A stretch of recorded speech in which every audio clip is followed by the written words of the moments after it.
Abad, May kailangan ka?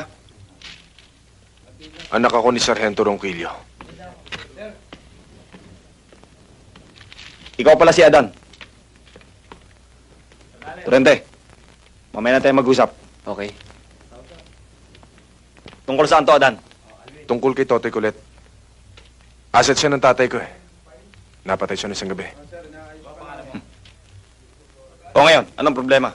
Sir, bago siya nalagutan ng hininga, may naisulat siyang pangalan. Kapangalan mo, Abad. Iniimbestigahan mo ba ako? Hindi naman. Nagtatanong lang. Baka kasi yung Abad na yon na maging susi para malutas ang pagkamatay ng mga magulang ko. O maaari ring yung Abad na yon ang mismong kriminal. Kung pinagbibintangan mo ko, aasunduin kita ng libel at moral damages. Kung nagtatanong ka lang, sinagot mo na tanong mo. Pareho lang ang pangalan namin, di ba? Para maging maliwanag sa'yo, nasa special task force ang tatay mo, nasa theft and robbery ako. Kahit pareho kaming pulis, magkaiba ang division namin. Walang pakialaman. Hindi ko kilala yung Totoy Kulit ng sinasabi mo. Dahil may sarili kaming informer at asset dito. Nagkakaintindihan tayo?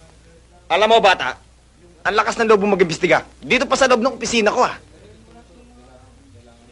Pulgas ka lang dito kung titirisin kita. Siguro nga. Kaya sana hindi ikaw ang Abad na hinahanap ko. Pag nagkataon, ako ang pulgas na magbibigay ng problema sa aso.